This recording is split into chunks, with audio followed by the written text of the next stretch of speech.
14화 잘 보다가 마지막 부분이랑 예고 보고 처음에 기절하는 줄 알았습니다. 다들 엄청 놀라셨죠? 마지막에 옥태영을 잡으러 온 의금부에서 노비구더기와 송서인이 어디 있느냐 했고 예고편에 옥사를 겪는 모습이 나오잖아요. 옥태영이 왜 노비구더기로 돌아가는 건가요?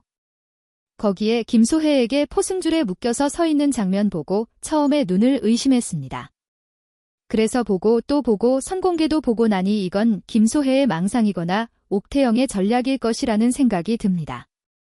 특히 2화만 남은 시점에서 갑자기 옥태영은 구더기였어 끝.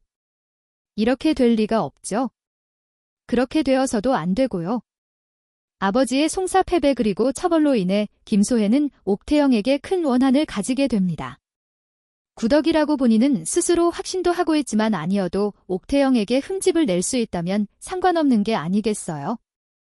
박준기 대감에게 김소혜가 증자도 있는데라고 말한 것으로 보아 뭔가 확정할 만한 근거가 있었겠죠. 특히 지금 현상수배가 붙어있는 상황이었기 때문에 그걸 근거로 관아에 신고하고 체포됩니다. 특히 천승휘, 송서인의 얼굴을 보고 기존의 자신과 혼담이 오갔던 송대감님 댁 자제 송서일라고 생각하고 더더욱 그 사실에 확신을 가졌을 것입니다. 박준기 대감의 손을 통해 의금부에 신고된 상황이라면 김낙수나 김소혜가 신고했을 때보다 더더욱 신뢰가 높았을 테니 의금부에서도 확인 절차도 크게 없이 우선 잡아간 것으로 보입니다. 우선 15화에서는 옥태영의 고초를 겪는 부분이 꽤 전개될 것입니다. 다들 마음 아파하면서 보시겠지만 이게 다가 아닐 것이라고 제작진을 믿고 기다립시다. 이렇게 마무리되면 지금 방송사에 항의해야 할 내용입니다. 누가 이런 결말 보자고 이걸 지금까지 이 드라마를 보진 않았겠죠. 특히 역사서에 남아있는 대하 사극 드라마도 아닌 마당에야 의심하지 말고 통쾌한 결말을 예상해봅니다. 우선 천승휘, 송서인을 대피시킨 옥태영은 나름의 자구책이 있었습니다. 우선 충분히 천승휘가 도망갈 시간을 벌어줄 필요가 있었기 때문에 순순히 고초를 겪습니다. 그러면서 옥태영은 상대 측에서 내민 근거에 하나하나 반박합니다. 옥태영은 의금부의 종사관 취조에 맞서는 모습을 보였습니다. 그는 나는 옥필승 대감의 여식인 옥태영이다라고 당당하게 이야기합니다. 또한 어떤 증자로 내가 노비구더기로 짐작하는 것인지 물어도 되겠냐라고 묻습니다. 의금부 종사관은 당시 화적대 사건 관할인 충청에서 온 기록과 시신을 수습했던 이의 증언에 의하면 합관 근처에서 2명의 여인이 발견됐고 안에 있던 여인은 불에 타 형체를 알아볼 수 없었고 밖에 있던 여인은 숨이 붙어 있었다는 대답을 합니다. 종사관은 노비구더기가 옥태영을 헛간으로 밀어넣어 살해하고 비단옷으로 갈아입고 반지를 끼고 대신 행세한 것으로 보고 있다며 옥태영을 압박합니다. 여기서 옥태영은 힌트를 얻습니다. 당시 화적대들은 화공으로 불을 질렀고 방에 있던 옥태영 즉 구더기는 손 쓸 틈도 없이 당했던 상황을 누구보다 자세하게 아는 이입니다. 옥시 부인전 2화에서 화적대를 잡기 위해 증언을 한 이도 옥태영입니다. 이때 옥태영이 증언을 한 것을 기억하는 당시 청수연 현감이 증인이 될 수 있습니다. 옥태영을 손녀라 소개한 한씨 부인과 함께 만난 증인입니다. 또한 이미 의심하고 있는 종사관에게 말합니다. 화적대가 모두 훔쳐간 마당에 어디서 비단옷을 찾아 입으며 불에 타 형체도 알아볼 수 없는 시신의 반지는 어떻게 찾아 낀단 말이냐고요. 옥시 가문에서 대대로 내려온 반지는 아무나 낄 수 없는 반지였기 때문에 이에 대해서는 종사관도 대답할 말이 없었죠. 이에 할 말이 없어진 종사관은 김소혜가 기억하는 노비구더기와 얼굴이 같은 것은 어찌 증명할 것이냐며 추궁합니다. 이에 그걸 왜 내가 증명해야 하냐 망상증에 걸린 여인의 말만 믿고 내사를 하신 나리가 증명해야 한다고 이야기합니다. 옥태영에게 종사관은 청수연에서는 청나라에서 돌아온 옥태영 얼굴을 제대로 아는 자가 없었다. 그러니 구더기가 옥태영이라고 속이면 얼마든지 속일 수 있었을 것이라고 지적합니다. 이에 옥태영은 옥시 가문이 제대로 알아보지도 않고 도망 노비를 손녀로 받아들였다는 거냐고 반박합니다. 청수연에서 덕망 높은 한씨 부인의 명성이 크게 도움이 됩니다. 이를 종사관은 반박할 수 없었죠. 하지만 이미 박준기 대감의 사주를 받은 종사관은 막무가내로 옥태영을 옥에 가두고 제대로 된 증거가 없음에도 김소혜의 증언과 옥태영의 얼굴을 제대로 아는 이가 없다는 것을 증거로 내세웁니다. 이에 관찰사 영감은 당시 화적대 사건의 조사관할인 충청가명에서 온 기록과 시신을 수습했던 가명공관의 증언에 따라 2명의 여인 중 죽은 이가 옥태영이고 살아남은 이가 구덕이라며 판결을 하게 됩니다. 너의 말은 이미 신뢰를 잃었다면서요. 이때 성도겸과 차미령이 등장합니다. 차미령은 옥지부가 되고 싶어 했고 성도겸과 같이 공부를 하고 옥지부가 되어 나타납니다. 성도겸은 형수가 구덕이가 아니라고 생각하고 있고 이를 증명하기 위해 차미령 역시 이전에 남긴 시아버님의 필사 기록을 뒤져 청수연에서 당시 화적대 사건을 조사한 기록을 찾아냅니다. 또한 화적대 조사 당시 현감에게 한씨 부인인 옥태영을 데리고 간 사실이 있고 동행한 한씨 부인, 그리고 그 손녀 옥태영의 증언 또한 기록되어 있습니다. 이 기록을 근거로 기존 기록과 대조를 요청합니다. 관하에서 살아남은 옥태영에 대한 기록이 있는데 김소혜의 증거가 얼굴이 동일한 것 빼고는 확실한 것이 없으니까요.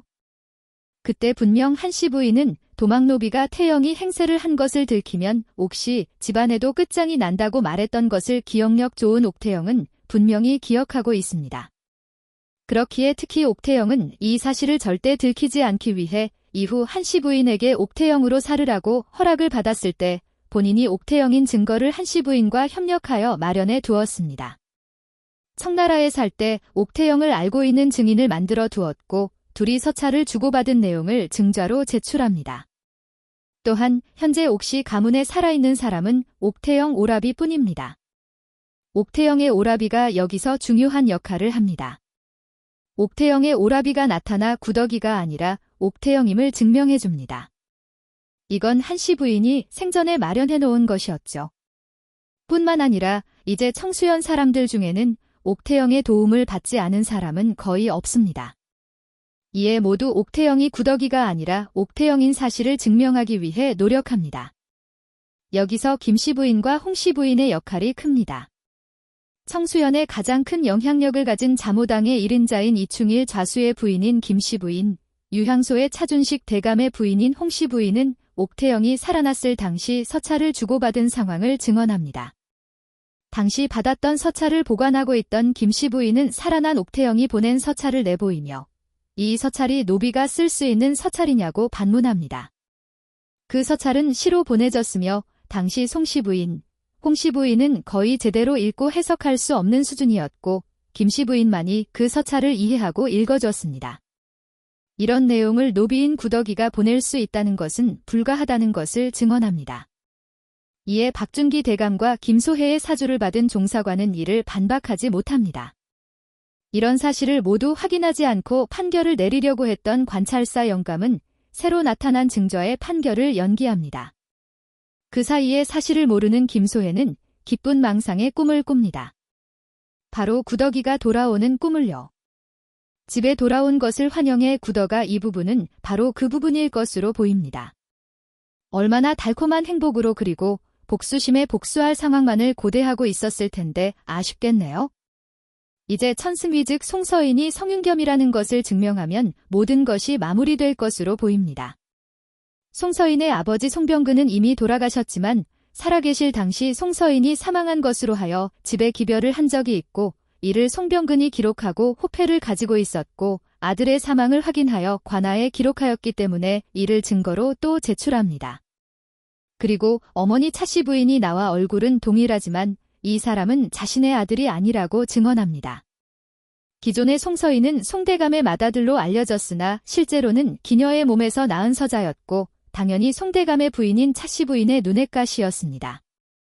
장남으로 송서인을 대우하기 싫었을 뿐 아니라 실제로 가문을 물려받을 장남으로 송서인이 등장하는 것이 싫었던 차씨 부인은 바로 이 아이는 본인의 맏아들과 얼굴이 같아 보이나 자신의 아들이 아니라고 증언합니다. 집안에 자신이 낳은 서우가 있었기 때문에 맏아들 대신 집안을 물려받는 것이 더 굳건해질 것이 분명하기 때문이었죠.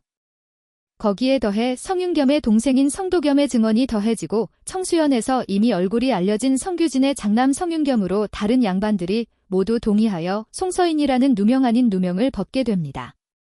프롤로그에 나왔던 장면에서 옥태영이 다시 한번 재판을 받기 위해 서게 되고 그곳에서 통쾌하게 모두 옥태영으로 인정받고 송서인 역시 진정으로 성윤겸으로 살게 됩니다.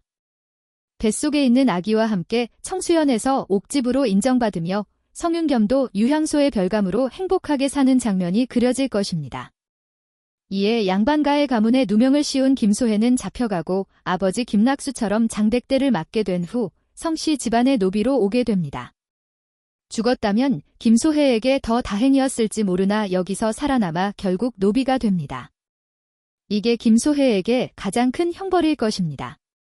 박준기 대감의 경우 이를 같이 발고한 죄와 더불어 청수연과 다른 지역에 연관되어 있던 다른 여러 사기 사건의 배후로 지목되어 잡혀 들어가게 됩니다.